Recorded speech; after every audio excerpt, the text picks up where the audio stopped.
Broadcasting from the business capital of the world, this is the Podcast Business News Network. What you've heard that communication is everything, whether it's a personal relationship, a professional relationship. But the question here is, how well do you communicate? How should you communicate in different situations? We're going to start with that today. He is an amazing leadership coach. He's also a keynote speaker, an author, does workshops, and teaches people effective communication. Let's bring him in here today. Reggie Bullock is back with us. How are you doing today? I'm well, Steve. How are you? Very well, very well. And I'm glad we're talking about this because it really is the baseline for everything. If there is not effective communication, the outcome is directly proportional to that. Would you say it? I would say it's definitely directly proportional because it's the foundation of success, right? Communication is the foundation of success, whether you're a leader, whether you are not a leader, a follower. I mean, at the end of the day, we are a society of being social. We're a community. And by virtue of that, more than two people or more than one, you have to communicate. And if you can't communicate, you will not be successful. So I struggle with this, the virtual communication versus in person. When to know, what to use. Can we go there? Sure. So the virtual communication has come on the scene, since COVID. I didn't even have a Zoom account, right, prior to COVID. And then after that, I learned so much about it. And certainly I said Zoom, but there are a lot of other virtual platforms. Well, before Zoom, we had Skype. That was kind of the big we thing. Had Skype, right? There were several out there. We just didn't use them on a regular basis. Certainly not for business. It was a lot more personal. We had FaceTime, right? So, we had all of these. The challenge, though, is we become dependent on them, almost like a crutch. And I'll say this, communication is 80% nonverbal, 20% verbal. So right now, you see what I look like, right? So if I were to stand up, what am I wearing? What do my shoes look like? Hopefully you have pants on. I have a suit. But the point is, what you wear communicates. And the nonverbals of your expressions, your tone, the energy, everything that you give off, it's communication. And when you are on virtual, I hate to say this, but the majority of the people are not even on camera. So if you're not on camera, are you actually communicating? Yeah, you're saying, I don't care, I don't want to be here, or I'm busy doing something else, or I don't want you to see me. There are a lot of things that are the reasons for that. But at the end of the day, what are you communicating? And what's the percentage you're communicating? It's less than 20%. It's so true. And as you say that, I've been in different Zoom meetings with a number of people, and there usually is one or two, depending on the number, the total sum, don't have their camera on. And you right away, I don't want to judge anybody, but right away, they're not being fully transparent. We're all here, the rest of us. And then there's a few. Now I get it if you're driving and I understand that. But short of that, there's something missing. And it's been said that people communicate with their eyes. The eyes tell everything, whether you're engaged, whether you're not. Tell me about that. What are your thoughts on that? So two things. One, you're absolutely right. Those people that are not on there are also creating a distraction. Because in your mind, you might be wondering, what are they doing? Where are they? Why aren't they on here? Wow. Are they even here, right? Because they're on mute and their camera's off. So that creates a distraction to the group, which also impacts group dynamics, which actually creates a negative energy for the group to be as fully effective. And so that's that. That is so spot on. I never thought of it that way, that it is a negative and it's a distraction. And again, I like to cut everybody some slack. Maybe there's a situation, but if it's just because you don't want to turn your camera on or you didn't fix your hair or whatever, most of it, nobody cares. We want to see you. We want to see your eyes and your interaction. And even short of that, I've never been to a Zoom meeting where it was mandatory you turn your camera on. Maybe it should be in some situations. Just It saying. should be. So it should be. I know in many Hmm. professional settings, they have what's called a telework agreement, Hmm. right? And in that agreement, it talks about all of the things that you have to agree to if you choose to telework. Part of the virtual environment is in Hmm. there, Wow. but they may not have anticipated all of the distractions, right? And so to that end, if you show up and you're not on camera, then are you violating the agreement? You're supposed to be at work. Hmm. So you're supposed to be participating. Wow. I mean, and I'm not saying it negatively to slam everybody. A lot of it is ignorance. And to the leaders or people in leadership positions, they didn't anticipate the impact negatively that could happen. They just don't know. So I teach this, right? I teach a class called virtual communication, and I teach professionals how to have meetings and whatnot virtually. And I wrote some things down. One is, be intentional, right? Set clear objectives for your virtual meeting. Active listening, we've talked about that. Most people have not taken a course in active listening. And, we've been told to listen all of our life. You listen to me. Are you listening to me? Can you better listen to me. And, you heard that, right? But in elementary school, middle school, high school, you didn't take a course in active listening, but you were told to listen a million times. And so, Can I ask you before we continue, and because I'm listening very sure. clearly, how do you define active listening? Ah, so that brings back to you talking about with your eyes, right? You talked about seeing with your eyes on the virtual. Hmm. So active listening is when you are engaged fully in the communication process to truly understand everything that's being communicated. So to that end, another thing that I teach is, can you listen with your eyes? Can you listen with your eyes? And can you speak with your ears? Hmm. Can you listen with your eyes? Right? And that's hard to do unless you're trained to do that. And that's communication. If I do like this, that's communication. You're If I do saying like something, this, right?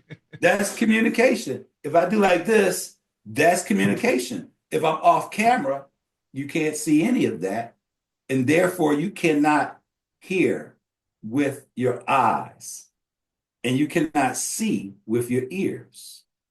There are a lot of people who are visually impaired and they see with their ears. And so there are people who are not visually impaired and they've trained themselves to see with their ears. So that communication piece, that active listening piece, is listening to the entire person. And the communication process is message, sender, receiver, feedback. So is that actually happening? Is the message that's being transmitted by the sender being truly received by the receiver? And is that feedback loop happening so both of you are in full understanding of what's being communicated? I don't care what anybody says, but if you're doing a Zoom and you don't have your camera on, you're doing something else. It's like that. I agree.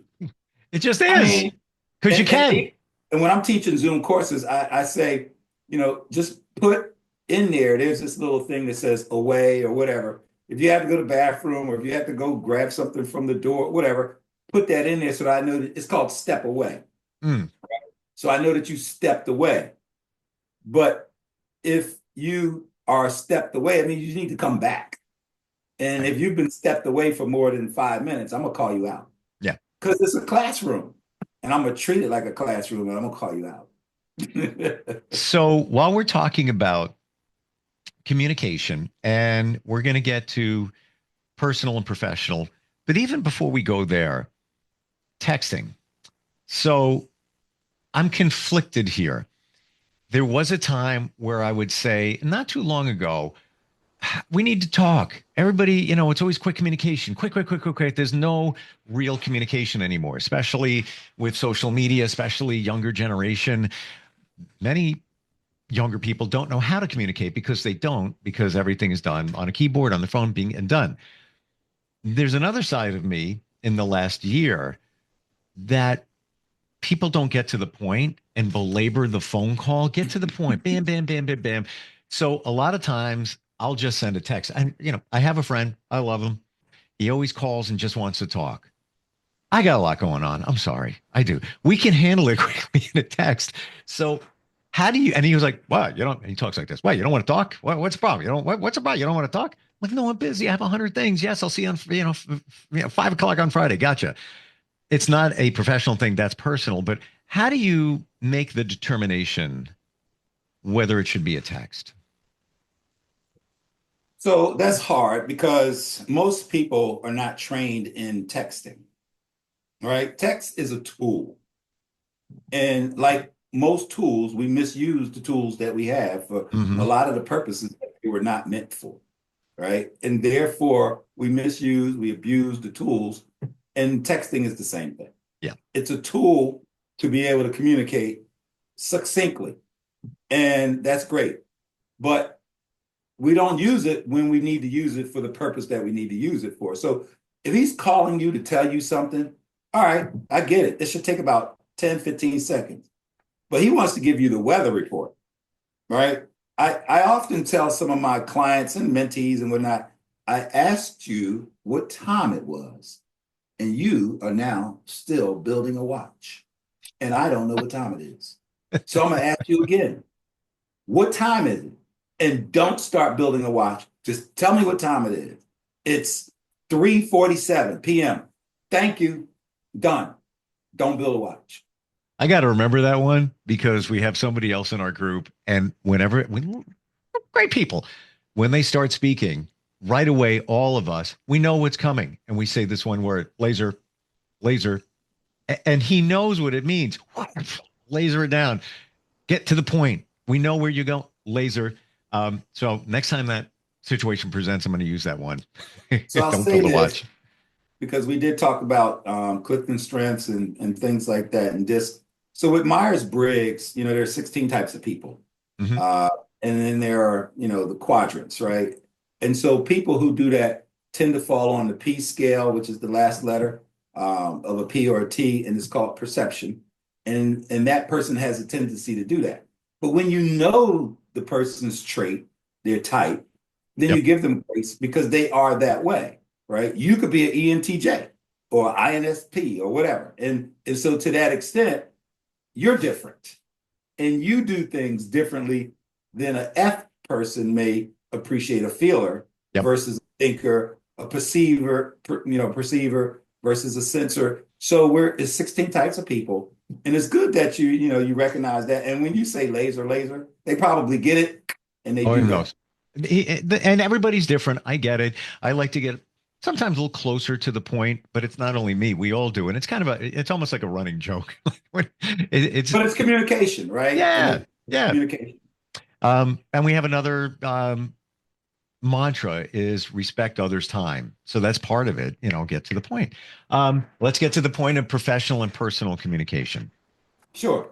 So first of all, in communication, I always tell people, be present, read the body language, actively listen, and on an Mm. EQ level, be empathetic. And so that's important. But in the professional world versus personal, it's different, right? Because in the professional world, it could be about business, profit and loss, achieving goals and objectives, mission, strategy, etc. In a personal environment, it's personal and that can go in a million different directions. And you got to know the distinction. Now, sometimes we mix them. And in a leadership position, I'm a leadership coach. I talk about the 4 F's, and that is be fair, be friendly, but fair, and be firm. I'm sorry, be friendly, but not too familiar, fair, but firm. Be friendly, but not too familiar, fair, but firm. It allows the leader to have the distinction of being personal and professional. Because sometimes when you're a leader, you can't take it that far, right? And so there's a distinction in that. I mean, you need to be open and honest. You need to be, focused on what you need to be focused on. But it is a different style of communication, but it still allows you to continue to be yourself if you're authentic. Would you say that the principles of listening with your eyes, and everything that we just talked about applies to both professional and personal communication. Definitely. I mean, it's communication, period, right? Mm. Uh, Being open and honest, right? Understanding conflict resolution, being adaptable. All of that is communication. And the nonverbals, a friend of mine, he and I always say, your actions speak so loud, I can't hear what you're saying. In other words, you're lying, right? So I heard you said all of this stuff, but your actions speak so loud, I can't hear what you're saying. And so to that end, you're listening to the whole person, and that's professional and personal. Relationships are relationships, and professional, personal is still a relationship. It's still communicating with another human being or many human beings. Let's talk about content, subject matter when it comes to professional communication. I feel it's a delicate blend about how personal you should get in a professional setting. Let's say you're communicating with a client. Maybe you've been working with them for a few years. A lot of times you'll know about their lives and what they've got going on. How much do you give up of yours? How do you make that determination? It's different for everybody. But the point is there is a distinction and there is a line, and you need to know where that line is. And sometimes the line moves, right? Mm-hmm. But the roles may dictate where that line moves to and where it doesn't. And so when you're in a professional environment, unfortunately, a lot of people haven't been taught what a professional environment is. It's kind of like the style of dress. Do you come casual, business casual, professional, formal, Mm. black tie? People, not everybody knows what that means, right? And so to that end, professional could have a different meaning to people who may not have been trained in the same school of professionalism as others have been trained. Consequently, there are conflicts, and that's where communication comes in because people are going to get it wrong. They're going to say the wrong thing. They're going to cross the line. They're going to be too familiar. They're going to be Mm. too familiar, and so therefore, you know, they just busted that whole thing of being friendly but not too Too familiar, familiar. Mm. being fair but firm. And that's why I brought those four F's up because it helps you to be mindful of the distinction between being too personal in a professional environment. That being said, and we'll go hypothetical, and I feel that a lot of us are in this situation. Let's say you've got that client. Let's say you've worked with them for a few years. So there's a little bit of personalization involved in the relationship. Maybe you know their kids' names. Maybe you know where they last went on vacation. Little pieces like that. Maybe they've got something major going on. They made you aware of it. You've got something major going on in your life, maybe a life change. How much of that should you give up? And this is where I'm going with this, to the point where it could make you look weak. Now, I often think that if you share personal information, you're being transparent. This is me. Others may think, to a point, others may think, well, now you're just, you're divulging. Let's say you have a sickness. Let's say you came down with something pretty serious. It may look to somebody weak, but then again, it may look, well, they're human, and I'm pulling for them, even though I work with them, and maybe they're the client. That blend, I think a lot of us struggle with. What are your thoughts? So if one interaction makes you look weak, then you haven't earned the respect from the people who you've been communicating with for 2, 3, 4 years to just know who you are. So I'm Reggie. I'm Reggie every day, all the time. And I can be transparent. I can be kinder, gentler, soft, and revealing and, just share. I went through prostate cancer and I just revealed everything, right? All of the details, right? And if somebody looks at that and says, well, that makes him weak, they don't know me. Yeah. Because if you did know me, you wouldn't make that statement. 100%. Right? And the And so, relationship, if the relationship was strong enough at that point, ain't nothing going to make you look weak because in their eyes, they view you as, hey, an ally. I'm the client. You just revealed it to me. That you went through cancer. And I'd be looking at you like, man, wow, good for you. I'm blown away. You look great. That kind of thing. but the other piece to that, right, is that's their perception of you. But my perception of them may be, well, maybe they're just ignorant. And ignorant is not a bad thing. It's they don't know, they don't know. Right. They're operating based on their environmental and cultural information, their inputs, kind of like generative AI, right? It can only spit out what's in it. And so therefore, their response to me or their response to anybody that Reggie looks weak is just based on their input, their upbringing, their cultural, their educational, their environmental knowledge of what they have, which means they may not have received the same kind of inputs I have, and they're just ignorant. Well, I'll give them grace for that, but I'm gonna still be me. And if they want to walk away thinking I'm weak, you can think whatever you want to think. But if you want to find out whether I'm weak or not, let's have a different conversation. I got you on that, and I respect you even more for revealing prostate cancer. It happens. Yeah. One of the number one cancers for men. I'll reveal 40 days ago, I got 60 stitches in my neck from squamous cell skin cancer, which they told me originally was stage 3. It wasn't. They made a mistake. And I look at all of that. I look at you, me, everybody else that's battled certain things in a different way now. I look at it as we are blanket warriors. And that's it. And if somebody doesn't agree with that, I'm sorry. All right. That's me. And human, right? And human. We're human, and therefore we're never going to get this communication process perfect. Right. But at least let's get in there and have a discussion maturely, respectfully, honestly, with empathy, active listening. Sure. And communicate. But if you just want to have your own view to make me fit that, so, Reggie's weak and that's how I'm going to perceive him, I can't make you change. Be you. Yep. I respect that, but I'm going to be me. Absolutely. Whether you respect it or not. Well, goes back to the classic, you can't control things out of your control. So if you can't control somebody's mind, perception, whatever it might be, let them be. And like you said, grace for ignorance. A lot of times ignorance is lack of information, lack of maybe education in a certain topic, whatever it might be. And that's all right too. You once said in another show, in a prior show to me, say what you mean, but mean what you say. But don't say it in a way. Yeah.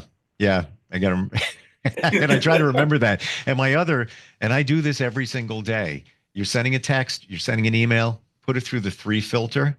And that is it kind? Is it necessary? Is it true? And I'll bet you if all of us look at those 3 things when we get in a little heated moment there and want to shoot off a text or an email, you probably aren't going to send it. If you put it through the filter. And I'm going to say this one thing too, for everybody that's watching this, who send emails and text messages, every once in a while, don't send an email, don't send a message, pick the phone up, because that's communication. You can hear their voice. You can feel their voice. You can experience their energy from a phone call. Sure. That's communication. 100%. And to your point, don't be afraid. So many of us are afraid to pick up the phone. You got to get over that. You got to get over that hump. And especially salespeople, when something's okay and they, you know what I'm saying? You don't want to pick up the phone. Hi, just checking in. How's it going? Well, I'm glad you called. We were thinking about cutting back today. So it's like, leave it on autopilot. Not the best, because when something does arise, you want to be able to be proactive and connected. And that's from listening. Yeah. Active. Yep. Yeah. Great talk today. Great communication, I think. How do we communicate with you? By calling me. No. There you go. See me in person. No, www.reggiebullock.com is my website. I'm on LinkedIn. I'm on Instagram. I'm on Facebook. I'm on TikTok. I'm on Twitter, or they call it X. So you can find me and then message me succinctly. And then I'll message you back with my phone number, and then we can talk. Beautiful. I want to share with you in literally 10 seconds. We talked about the hustle a few weeks ago, and Yeah. and it's all about the hustle. There it is right there. Yes. I won't get into the details. It's not important, but all I'm going to say is you inspired me to work on a project, and it involves the word hustle. And that was the starting point. Yeah. Offline we'll talk, but I'd say it was you inspired. Have your staff send me your address, and I will send you a signed copy of the book. Oh, that'd be awesome. It's everything I learned about it. The book and the word hustle, see it in a different way. And I appreciate that talking this one today. Thanks a lot. Thanks, Steve. See you next week. You got it, Reggie. We'll be right back.